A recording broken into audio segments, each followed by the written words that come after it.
आप सबका उत्साह वंदनीय है। और हमारे श्री प्रहलाद जी महाराज कहते हैं न दानम, स्वयं प्रहलाद जी कह रहे हैं, कोई अनुभवी व्यक्ति बोले तो उसकी बात माननी चाहिए। प्रहलाद जी कह रहे हैं दान से नहीं मिलेंगे। न दानम न तपः एज्य, यानी कि यज्ञ से मिल जाएंगे। खूब हवन करो महाराज, कुंटलों हवन करो, क्या उससे ठाकुर जी मिलेंगे? नहीं मिलेंगे। न शौच्यम, शौच्य मतलब पवित्रता, दिन में 3 बार नहाओ, सुबह उठ के नहाओ, दोपहर में फिर नहाओ, रात्रि में सोने से पहले फिर नहा लो, इतने पवित्र रहो, ठाकुर जी मिल जाएंगे? नहीं मिलेंगे। न व्रताने च, 30 दिन के महीने में 15 व्रत कीजिए। प्रदोष का व्रत करो, मंगलवार का व्रत करो, सोमवार का व्रत करो, एकादशी का व्रत करो, ठाकुर जी मिल जाएंगे? ना मिलेंगे। प्रहलाद जी कह रहे हैं न व्रताने च, तो कैसे मिलेंगे? बोले प्रीयते मलया भक्त्या हरिरन्यत विडंबनम। उत्साह पूर्ण भक्ति, उत्साह पूर्ण प्रेम। उत्साह किसको कहते हैं? एक्साइटमेंट। उत्साह किसको कहते हैं? किसको कहते हैं? अत्यंत उत्सुकता। जैसे प्यासे को पानी चाहिए, लेकिन पानी ना मिले, दूर कहीं नल दिखाई दे जाए, तो वो नल देख करके कितना उत्सुक हो जाता, आप पानी पीऊंगा, आप पानी पीऊंगा, आप पानी पीऊंगा। वो उत्सुकता वो भगवत प्राप्ति कराती है। तो प्रहलाद जी महाराज से किसी ने कहा तो फिर दान पुण्य यज्ञ आदि इनका क्या अभिप्राय है जब इनसे ठाकुर जी मिलने ही वाले नहीं है? तो बोले कि मेरी बात ध्यान से सुनो, दान से मिलेंगे, लेकिन दान में भी उत्सुकता होनी चाहिए। मतलब दान आप करो, ठीक है, कोई करवा दे करो, आपके पास धन है करो, परंतु वो प्रधानता नहीं होनी चाहिए, उससे भगवत प्राप्ति नहीं होगी। प्रधानता तो भक्ति की उत्सुकता ही होनी चाहिए, उत्सुकता वाली भक्ति। मुझे चाहिए श्याम सुंदर, चाहे जैसे मिलो मिलो, ये उत्सुकता। अच्छा, एक इसका और अर्थ है। प्रहलाद जी से किसी ने कहा कि आप कह रहे हैं ना दान से मिलेंगे, ना तप से मिलेंगे, ना यज्ञ से मिलेंगे, ना इससे मिलेंगे, ना उससे, और कह रहे हैं भक्ति, तो फिर शास्त्रों में दान पुण्य यज्ञ आदि का इतना विवेचन क्यों किया गया? तो श्री प्रहलाद जी महाराज बहुत सुंदर उत्तर देते हैं। प्रहलाद जी कहते हैं कोई व्यक्ति भूख के कारण आपके घर आया, आपने उसको 4 प्रकार की सब्जियां परोस दी, आपने उसको 2 प्रकार का मिष्ठान दे दिया, आपने उसको 5 प्रकार का पेय दे दिया, लेकिन रोटी खाने को नहीं दी। आपने कहा सब्जी से ही पेट भर लो, लो महाराज, मटर की सब्जी, बैगन की सब्जी, आलू की सब्जी, पनीर की सब्जी। बजरंगदास जी महाराज बोले हमारे घर आना महाराज जी प्रसाद पाने। मैंने कि ठीक है। थाली लगाई बड़ी वाली, उसमें कम से कम नहीं तो 12 प्रकार की सब्जियां, 15 प्रकार का मिष्ठान, और महाराज 2 प्रकार के चावल, और ना जाने क्या क्या सामग्री। हम देखते जा रहे हैं, रखते जा रहे हैं। तभी हमने कहा भैया रोटी? बोले रोटी नहीं बनाई हमने। रोटी से क्या मतलब, आप तो बस यही सब्जियां खा करके पेट भरो। कितना विचित्र लगेगा, बिना रोटी की सब्जी कौन खाता भाई? ठीक वैसे ही श्री प्रहलाद जी महाराज कह रहे हैं, बोले दान पुण्य यज्ञ हवन आदि आदि जितने भी साधन हैं, ये सब तो सब्जियां हैं, लेकिन मैं श्याम सुंदर का हूं, श्याम सुंदर मेरे हैं, ये प्रेम लक्षणा भक्ति रोटी है। जब तक रोटी नहीं परोसी जाएगी ठाकुर जी को, आप कितनी भी सब्जियां पवाते रहो, ठाकुर जी राजी नहीं होंगे। हाँ, कोई बहुत भूखा व्यक्ति आया, आपने भले ही 5 प्रकार की सब्जी नहीं दी, आपने कहा भैया सब्जी नहीं है पर हाँ 4 रोटी रखी हैं, आप कहो तो हम गुड़ दे दें, नमक दे दें, मिर्च दे दें। बोले आप रोटी दे दो, हम गुड़ से खा लेंगे, नमक मिर्च से खा लेंगे, और कुछ नहीं मिले अकेली रोटी खा लेंगे, आप रोटी दे दो, क्योंकि पेट भरने की सामर्थ्य उसी में है। ऐसे ही नाथ की, ठाकुर जी की जो प्रेम की क्षुधा है, उसकी निवृत्ति तो भक्त के प्रेम भक्ति से ही होती है। बाकी के साधनों से ठाकुर जी ठीक है, वो उनको राजी करने के लिए, आकर्षित करने के लिए, एक्साइटेड करने के लिए, ठाकुर जी की मेहमान नवाजी में और बढ़िया करने के लिए इतना सब आप प्रस्तुत करो, यज्ञ भी करो, दान भी करो, तप भी करो, व्रत भी करो, लेकिन चित्त में यदि प्रेम लक्षणा भक्ति नहीं है तो ठाकुर जी राजी नहीं होंगे। प्रियते मलया भक्त्या। ध्रुव जी महाराज को 4 महीने के भजन से ठाकुर जी मिल गए, तो कई संतों ने तो कमंडल फेंक दिए, बोले हम यहाँ 1000 साल से बैठे, हम बाबड़े हैं, 100 साल हो गए, हम अपना घर बार छोड़ के बैठे हैं, हमको नहीं मिले, और वो राजा का बेटा उसको 4 महीने में मिल गए ठाकुर जी। तब नारद जी महाराज प्रकट हो गए, और प्रकट होकर के नारद जी ने एक कथा सुनाई। बोले 2 भक्त एक साथ गए भजन करने के लिए। मैंने ठाकुर जी से कहा 2 भक्त एक साथ आए हैं, आप कब कब किसको मिलने वाले हो बताओ। बोले एक भक्त से जाके कहो उसके वृक्ष में जितने पत्ते हैं मैं उतने दिन में आऊंगा। वो जिस वृक्ष के नीचे बैठा है उसमें जितने पत्ते हैं मैं उतने दिन में आऊंगा। और दूसरे से कहना वो जिस वृक्ष के नीचे बैठा उसमें जितने पत्ते हैं उतने वर्ष में आऊंगा। नारद जी बोले दोनों एक साथ आए हैं, दोनों एक साथ कर रहे हैं, दोनों वट वृक्ष के नीचे बैठे हैं, दोनों के वृक्षों में असंख्य पत्ते हैं, आपने इतना भेदभाव क्यों किया। ठाकुर जी बोले हम बताएंगे नहीं, तुम जाके बस कह दो, अपने आप पता चलेगा। पहले भक्त से जाके कहा अरे भैया तेरे तो भाग्य खुल गए। अरे नारद जी कब मिलेंगे भगवान। बोले बस कुछ दिन की बात और है। बोले कितने दिन।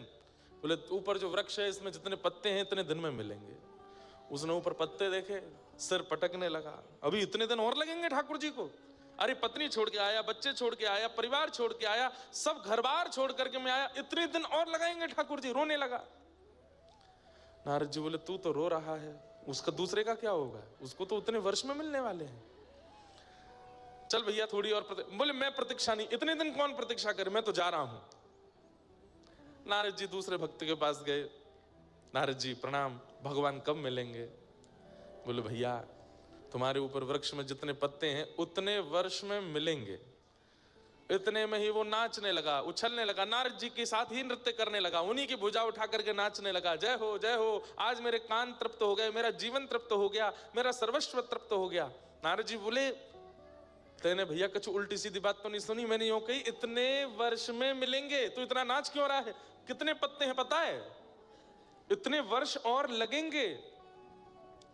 उस भक्त ने कहा मुझे इस बात की चिंता नहीं कि अवधि कितनी लगेगी, पर आपने ये कहा कि मिलेंगे, मुझे इसी बात से प्रसन्नता है कि वो मिलने तो आएंगे, आज नहीं तो कल आएंगे, कल नहीं तो परसों आएंगे, परसों नहीं तो 20, कभी भी आवे। लेकिन ठाकुर जी ने ये कहा है ना कि वो मिलेंगे, अब वो चाहे जब आवे, मुझे उसी में प्रसन्नता है। इतने में ठाकुर जी वहीं प्रकट हो गए और प्रकट होकर के उस भक्त को दर्शन दे दिया। नारद जी महाराज बोले आप झूठे, आपके वेद पुराण झूठे, आपकी सब बातें झूठी, और ऊपर से मुझे भी झूठा बना दिया। ये क्या किया आपने, आपने तो कहा था इतने वर्ष में मिलोगे। ठाकुर जी बोले लगना तो इतना ही वर्ष था, लेकिन तुमने जैसे ही कहा मिलेंगे तो उसकी इतनी उत्सुकता बढ़ी, इतनी उत्सुकता बढ़ी कि उसकी उत्सुकता में जो वर्ष की अवधि थी वो क्षण भर मात्र हो गई, और क्षण भर में वो सारे वर्ष पूर्ण हो गए और मैं तुरंत प्रकट हो गया। समझ में आई बात। मुझसे राधा रमण जी को मिलने के लिए 10 साल का समय और है, मान लो। अब 10 साल 15 भी हो सकते हैं, 20 भी हो सकते हैं। कब? यदि मुझ में आलस्य आ जाए, यदि मुझ में विकार आ जाए, यदि मुझ में उत्सुकता की कमी आ जाए, तो वो 10 के 15 भी हो सकते हैं, 15 के 20 भी हो सकते हैं, 20 के 2 वर्ष भी हो सकते हैं, 20 के 2 जन्म भी हो सकते हैं, एक कल्प भी हो सकता है, एक युग भी हो सकता है। जितनी मेरी उत्सुकता घटती जाएगी ठाकुर जी उतने दूर होते चले जाएंगे, और जितनी उत्सुकता बढ़ती चली जाती है। देखो मुझसे आपसे मिलने के लिए ठाकुर जी ने एक नियमित समय चुन रखा है सबके लिए। पृथ्वी पर जन्म लेने वाले हर व्यक्ति का जन्म लेते ही ठाकुर जी एक नियमित समय भी रखते हैं, इस समय पर मैं इसको मिलूंगा। लेकिन हमारे कर्म या तो उस अवधि को बढ़ा देते हैं या उस अवधि को घटा देते हैं। वो बढ़ते ही जा रहे हैं, हमारे घट नहीं रहे मेरे और आपके, क्योंकि हमारे कर्म विचार व्यवहार स्वभाव पवित्र ही नहीं है। संसार एक कारावास है, हम आप सब लोग यहाँ नियमित रूप से रह रहे हैं। कारावास के भी नियम होते हैं, यहाँ के भी नियम बनाए गए, पर उन नियमों से विपरीत चल करके जब हम इस कारावास रूपी संसार में रहते हैं तो क्या होता है, जब नियम का उल्लंघन करता है तो और ज्यादा अवधि बढ़ा देते हैं, और 5 साल रखो इसको यहीं पे, और इतने दिन तक इसको यहीं रहना है। तो ठीक उसी प्रकार भैया उत्सुकता जिसमें अधिक होती है उसको ठाकुर जी मिलते हैं। कथा आती है कि सूर्य उदय से सूर्य अस्त तक श्री हनुमान जी महाराज राम जी के पास ही रहते हैं, 1 मिनट के लिए नहीं छोड़ते, बल्कि चरणों को गोद में लेके बैठते हैं। सभा, राम जी की सभा में भी जो कुछ भी होता है हनुमान जी महाराज ऐसे ही बैठे रहते हैं, चरण नहीं छोड़ते राम जी के किसी को। और बोले इसमें आप भले स्वार्थी मानो मुझे, पर ये चरण मैं नहीं छोड़ूंगा। लेकिन जैसे अंतःपुर में चले जाएंगे वहां सखियां मुझको जाने नहीं देती। अंतःपुर में निज निवास में तो केवल सीता जी और सब सखियों का प्रवेश है, वहां हनुमान जी नहीं जाते। तो हनुमान जी कनक भवन के द्वार तक जाते हैं तो बाहर ही चंपक लता आदि सखियां रोक देती हैं, हनुमान जी बस बस बस, अब यहाँ से राघव जी का हाथ हमें दे दो। तो फिर अंतःपुर कनक भवन की अंदर की लीला में चंपक लता जी लेकर के श्री राम जी को भीतर जाती हैं और श्री हनुमान जी द्वार पर खड़े खड़े इतना रोते हैं, इतना रोते हैं। क्यों? अब मैं रात भर कैसे रहूं, बिना राघव जी को देखे मैं कैसे समय निकालूं। रात भर द्वार पे बैठे बैठे रोते हैं और दिन भर तो राम राम बजते हैं और पूरी रात सूर्य नारायण का भजन करते हैं। हे गुरुदेव भगवान, इतना समय क्यों लगा रहे हो, आप जल्दी प्रकट हो जाइए ना, जल्दी उदित हो जाइए, आप उदित होंगे तभी मेरे रघुवर बाहर आएंगे। सुबह सुबह जैसे सूर्योदय हुआ, राघव जी बाहर आए, देखा आंखें लाल हैं हनुमान जी की, इतना रोए हैं पूरी रात। राघव जी ने तुरंत हृदय से लगा, क्या हुआ, आप इतना रोए क्यों रात को? बोले प्रभु इसका कोई उपाय बताइए, मैं नहीं रह पाता हूं आपके बिना, मुझे रात भर इतनी बेचैनी होती है कि मुझे रात्रि की निशा, ये चंद्रमा प्रिय नहीं लगते, मैं नहीं रह पाऊंगा। मेरे लिए सोना उचित, मैं सोने के लिए नहीं आया हूं, मैं खाने पीने उठने बैठने के लिए नहीं आया, मैं केवल आपको निहारने के लिए आया हूं, आपको सुनने के लिए आया हूं। ये रात्रि का काल मुझसे सहा नहीं जाता, कृपा करके मुझे कुछ अनुभव कराइए, मैं रात में कैसे आपके साथ रहूं। तब राघव जी बोले, देखो हम गृहस्थाश्रम में हैं और गृहस्थाश्रम में कुछ अधिकार गृहिणी के होते हैं, उसमें सारे अधिकार मेरे नहीं हैं। हम पूरे दिन सबको बांट देते हैं, व्यक्ति का स्वभाव है वो दिन को बांटता है, रात्रि को अपनों के लिए रखता है। आप हमसे कहोगे महाराज जी मिलना है तो हम क्या कहेंगे, आज 2 बजे आ जाना, चलो 5 बजे आ जाना। लेकिन कोई बहुत घनिष्ठ आएगा उसको क्या बोलेंगे, चलो रात में 10 बजे बैठेंगे। हाँ क्यों? अपनों को रात्रि बांटी जाती है, परायों को दिन बांटा जाता है। मानव ऐसे ही रहता है। मुझे बहुत परायापन लगता है कि मुझे रात में आपका सानिध्य नहीं मिलता, कृपा कीजिए मुझ पर। तो हनुमान राम जी बोले, कुछ अधिकार गृहिणी के होते हैं, तुम सीता जी से कहना, मैं उसमें कुछ नहीं कह पाऊंगा। हनुमान जी द्वार पर ही बैठे रहे, चंपक लता आदि सखियां आई, बोले क्या बात है? बोले मुझे मैया से मिलना है, मैया को बोलो मैं बैठा हूं बाहर। सीता जी से कहा, बोले लेके आओ भीतर। तुरंत हनुमान जी गए, इतना रोए चरणों में, बोले मुझ पर कृपा करो, अनुग्रह करो, मैं कैसे रहूं अपने राघव जी के साथ। सीता जी बोली, देखो पूरा दिन तो हमने तुमको दे रखा है, राम जी पूरे दिन दिखते भी नहीं हमको, पर कम से कम रात में तो इतना ध्यान रखो, हम गृहिणी हैं और ये अंतःपुर है, यहाँ पर सबका प्रवेश नहीं।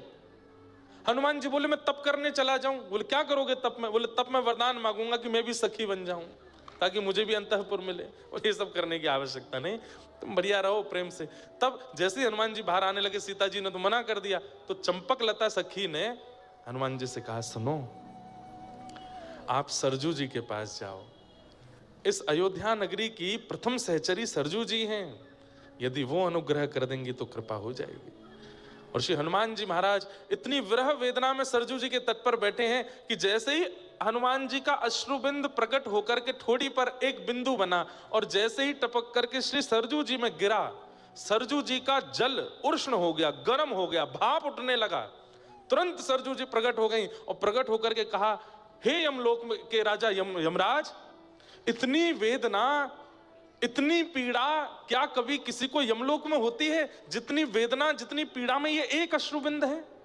यमराज कहते हैं, इतनी वेदना तो यमलोक में भी किसी को नहीं होती है, कौन है इतनी वेदना में? तब देखा तो तट पर श्री हनुमान जी बैठे हैं, कितनी वेदना है उनको राघव जी के दर्शन की। सरजू जी गई और जाकर, क्या बात है हनुमान? बोले मुझे सखी बनाओ, मुझे सहचरी बनाओ, मुझे अब ये पुरुष वेश में नहीं रहना, मुझे ये बानर वेश में नहीं रहना, मुझे सखी बनाओ, मुझे अंतःपुर में रहना है, राघव जी के संग रहना है, और ऐसी कृपा कर दो दिन में मैं हनुमान बन के रहूं, रात्रि में मैं सखी हो जाऊं। और श्री सरजू जी ने कृपा करके वीणा प्रदान की श्री हनुमान जी को, और संध्या होते ही आशीर्वाद दिया कि संध्या होते ही आप चारुशिला सखी के रूप में प्रकट हो जाओगे और अंतःपुर में श्री राघव जी की सेवा करोगे। तो दिन भर तो श्री हनुमान जी महाराज गदा लेकर के या उठा के मार, वाय उठा के फेंक दे, पूरे दिन ऐसे उग्र रूप में रहते हैं। लेकिन संध्या होते ही सूर्य अस्ताचल को जैसे जाते हैं, चारुशिला सखी बन जाते हैं और वीणा लेकर के पूरी रात श्री राघव जी को देखते रहते हैं और वीणा का वादन करते हैं। पूरी रात श्री राघव जी को वीणा सिखाते, सुनाते हैं। हमारे महंत जी कह रहे, बोले महाराज जी कभी कभी रात्रि में मैंने पूछा, मैंने कहा इतने अद्भुत हनुमान जी हैं, ऐसा हो नहीं सकता कि यहाँ कोई अनुभव ना होता हो। और मैं जो सुनना चाह रहा था वो मैंने सुन लिया। कई बार मैंने कई हनुमान जी के स्थानों पर कथा की, कईयों ने कहा हमें हनुमान जी के हुंकार की आवाज आती है, कभी राम की आवाज आती है, कभी चलते हैं तो उनके धम धम धमक की आवाज आती है, कभी खड़ाओं की। तो ये सब महाराज जी ने भी बताए, तो मैं लेकिन कुछ सुनना चाह रहा था, और वो यही था कि महाराज जी रात्रि में घुंघरू की आवाज आती है। मैंने कहा हाँ, अब लगा कि राम हनुमान जी यहीं बैठे हैं, क्योंकि वो रात्रि में चारुशिला रूप में होते हैं, और उस समय श्री राघव जी को प्रसन्न करने के लिए, श्री राघव जी के मन को आनंदित करने के लिए वो सखी रूप धारण करके नृत्य करते हैं, गायन करते हैं। मैं जब से कथा करने आया, मैं एक ही बार गया हूं अभी तक दर्शन करने, पर वो छवि ऐसी बस गई है नेत्रों में। इतना अद्भुत स्वरूप है श्री हनुमान जी का, हनुमानगढ़ी के, मैं क्या बताऊं। ये सौभाग्य है हमारे महंत जी का, पूरे परिवार का, जो इनकी सेवा उन्हें प्राप्त है। ऐसे देखो, ऐसी झांकी कहीं नहीं देखी होगी, ऐसे मोटे मोटे लड्डू ये ऐसे धारण करते हैं यहाँ पर, जैसे मानो बंक मुस्कान, एक बांकी मुस्कान होती है ना, ऐसी मुस्कान है श्री हनुमान जी की, अद्भुत झांकी है। राघव जी की बड़ी बड़ी अंतःपुर की लीलाएं हैं, जिनको व्यास मंच से कई लोग नहीं सुनाते, और नहीं सुनाना भी नहीं चाहिए, सारे भाव नहीं बताने चाहिए कथा में। पर हमारे रामानुज गुरु जी, पूज्य पिताजी महाराज के गुरु जी एक लीला सुनाते थे, वो और सुनाऊं। अंतःपुर में कैसी लीला होती है कि रोज राघव जी जब भीतर कनक भवन में आते हैं तो दरवाजा बंद करते ही सब सखियां कहती हैं, मर्यादा बाहर छोड़ के आए हो ना, मर्यादा पुरुषोत्तम, मर्यादा पुरुषोत्तम, पूरे दिन मर्यादा पुरुषोत्तम बने घूमते हो, ये अंतःपुर में मर्यादा नहीं। तो राघव जी बोलते हैं हाँ, अब जैसे चाहो बैठा लो।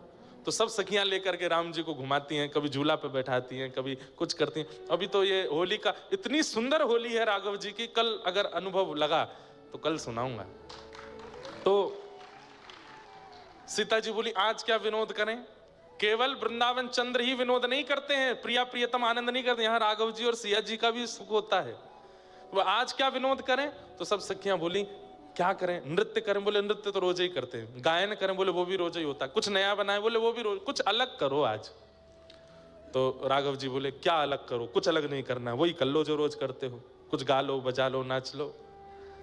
थोड़े से राघव जी, ये हमारे ठाकुर जी से कही होती है बात, राधा रानी ने, ठाकुर जी तो 50 प्रकार के नियम बताए, ये कर लो, ये कर लो, ऐसे कर लो। लेकिन राघव जी कहीं ना कहीं थोड़े से अंतरंग भाव में रहते हैं। इतने में ही सिया जी के मन में आई, बोले हाँ एक युक्ति है। बोले क्या, आज आप लहंगा पहनो, चुनरी पहनो, आंखन में काजल लगाओ, होठन पे लालिमा लगाओ, गले में गहने पहनो, सारे केश खोल करके यहाँ सिंदूर डालो, और हमारा रूप बना के हमारा अभिनय आप करो, और हमें लाओ धनुष बाण दो, अपनी पीतांबरी दो, सिर पर मुकुट धारण कराओ, हम केश खोल करके आज हम राघव जी का अभिनय करेंगे और आप सीता जी का। राम जी बोले ये सब नहीं करना, कुछ नहीं करना चाहिए, हम ही रहने दो, तुम ही रहो। सीता जी बोली करना पड़ेगा, ये अंतःपुर है, ये आपकी सभा नहीं है कि वहां सभा में जाकर के आपकी बात मानी जाएगी, ये कनक भवन है, यहाँ हमारी बात मानी जाएगी।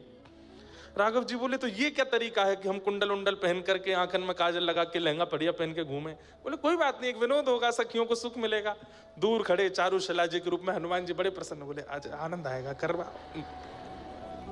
राम जी अंत में बेचारे हार गए, बोले कि ठीक है, कहाँ हैं, दीजिए अपने वस्त्र। सीता जी ने अपने संपूर्ण वस्त्र श्रृंगार सब दिया।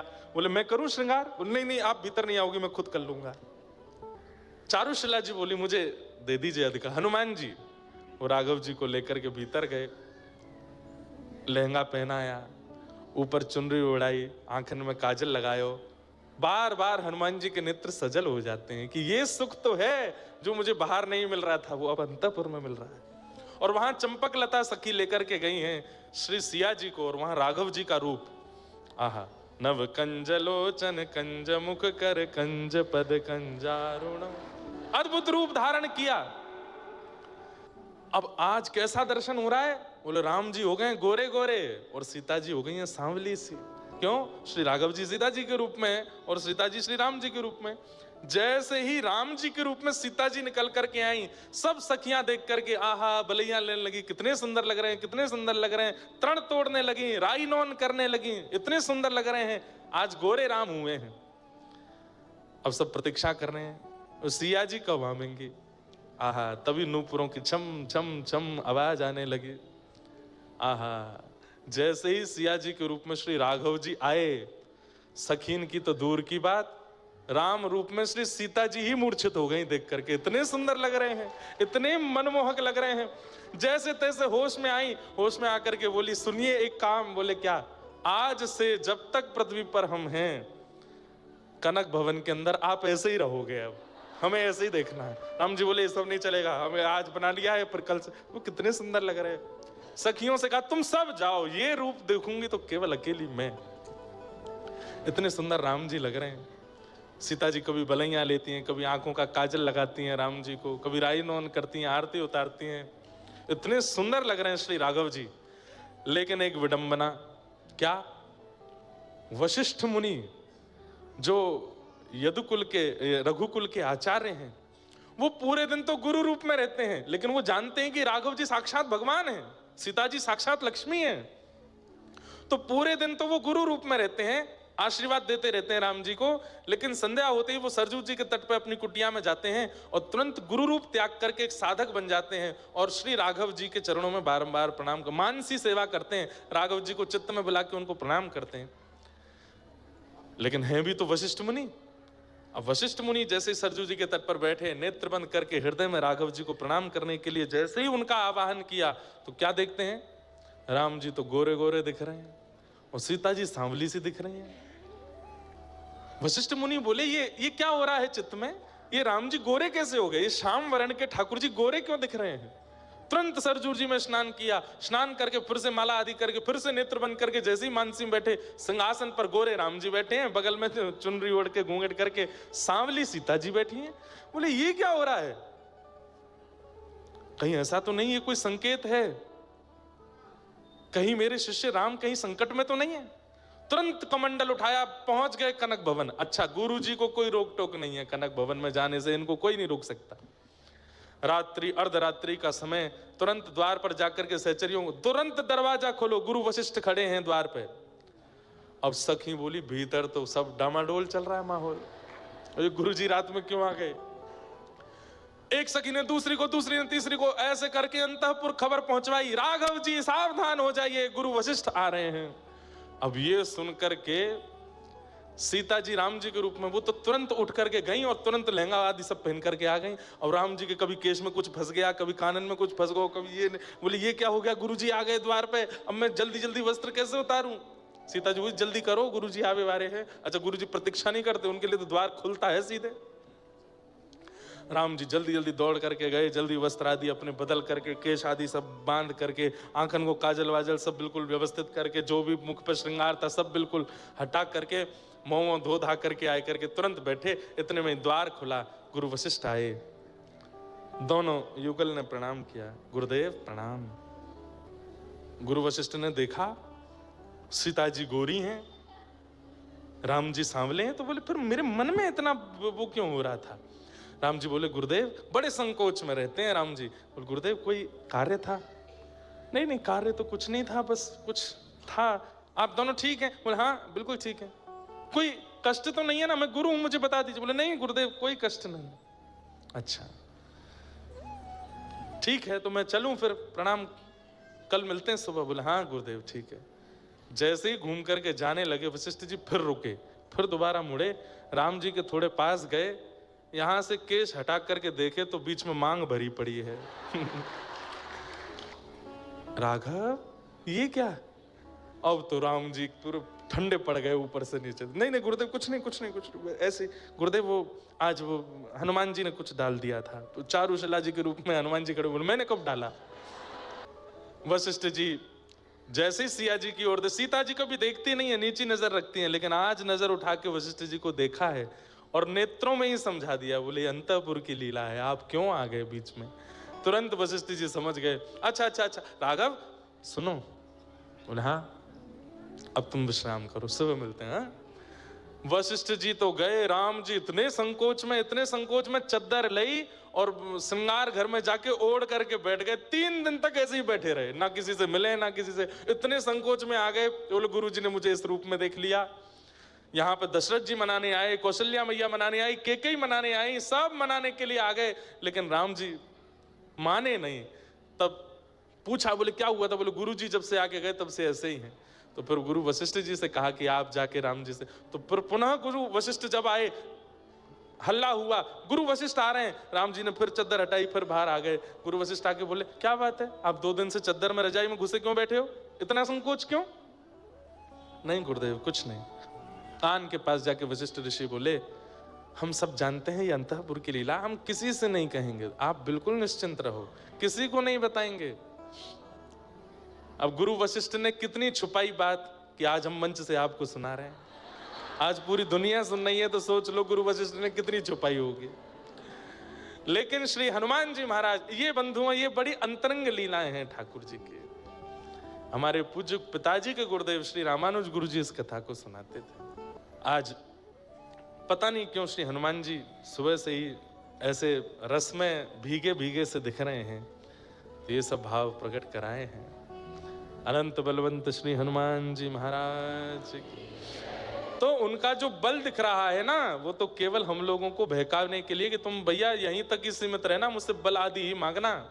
वास्तव में श्री हनुमान जी से तो प्रेम लक्षणा भक्ति मांगो, क्योंकि अंतःकरण में तो वही रस है, वही प्रेम है, वही भाव है श्री हनुमान जी के।